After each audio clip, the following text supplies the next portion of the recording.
I'm Susan Jabinski with Morningstar. Just a couple of years ago, in 2022, the 60% stock, 40% bond portfolio seemed to fail investors, as both stocks and bonds finished the year in the red. But that 60-40 mix bounced back in 2023. So, how'd it do in 2024? And what might investors expect in 2025? Joining me to answer those questions is Jason Kephart. Jason is Director of Multi-Asset Ratings at Morningstar. Good to see you, Jason. Thanks for being here. Thanks for having me, Susan. So, Jason, let's start off with a reminder for viewers about what the 60-40 portfolio is and why people in the industry like you and me talk about it. It's the most popular portfolio because it really does strike a nice balance between your risky assets and your safe assets. It's 60% stocks, 40% bonds. There's a lot of permutations you could do within those confines, but generally that's what we're talking about. And when you have a moderate risk tolerance, this is typically the portfolio you're going to end up in. So talk a little bit about how that 60-40 mix did in 2024. 2024 has been great for the 60-40 portfolio. It's up over 15% for the second year in a row.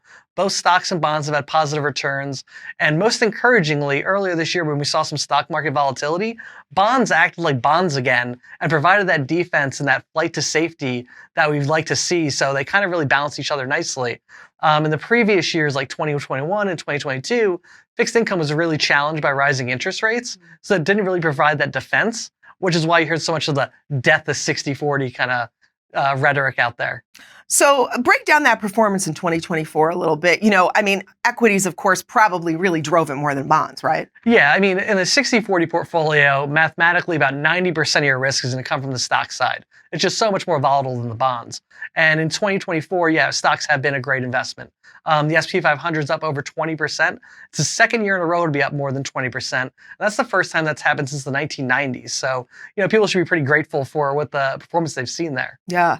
So now, again, although the stock market had another great year, as you alluded to, we did experience a little bit of a pullback in stocks, sort of in that July-August period of 2024. How did bonds do then? Bonds did really well. We saw bonds rally, which is what you like to see when stocks are falling off. That's kind of like the theory behind why the 60-40 works so well and has worked so well historically. That classic correlation between stocks and bonds being negative when stocks are experiencing big drawdown. So now, given where we are now, where interest rates are and where equity market valuations are at the end of 2024, how attractive is that 60-40 portfolio as we're heading into 2025? Yeah, I think you always want to keep a longer mindset with a 60-40 portfolio, right? In 2008, it lost more than 30%. 2022 was down almost 20%. So this is not a one-year investment. This should be like 5 to 10 years minimum time frame. But having said that, yes, stocks are more expensive now than they were a year ago. Bond yields are starting to come down. The CPI print in December was kind of in line with expectations, which leads people to believe the Fed is going to stay on its rate cutting kind of schedule. So that does mean bond yields will be lower, so returns should be lower. So you might want to check your expectations a little bit, and another 15% plus return might not be in the cards, but then it might. But there are some risks, I think, that are really pertinent to kind of investors keep in mind in 2025. So now there's been talk, as you mentioned, in the industry about the 60-40 portfolio. Maybe it should branch out. Maybe it should add other types of securities to it. Why the talk? Basically because of what we saw in 2022.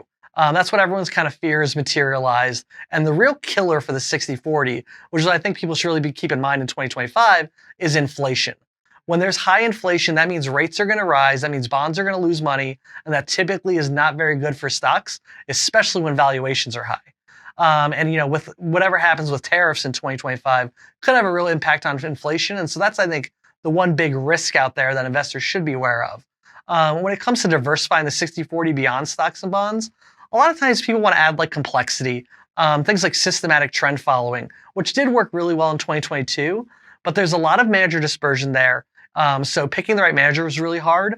And also it could be very expensive insurance if it doesn't work out.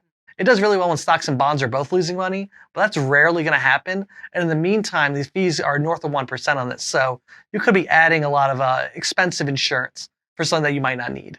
And would you say that that's been the most popular change that people are talking about, or have there been others that people are sort of advocating for when it comes to sort of shaking up or adding some branches to the 60-40 portfolio? I think it's usually around alternatives. I do think one thing that people might want to think about is international equities. U.S. stocks have outperformed the rest of the world again this year. So maybe adding a little bit more to international equities, which are trading at much cheaper valuations, might be a way to kind of add some more resilience to the portfolio. But I think everyone should be very careful before diving into kind of the alternatives bucket. It's very complex.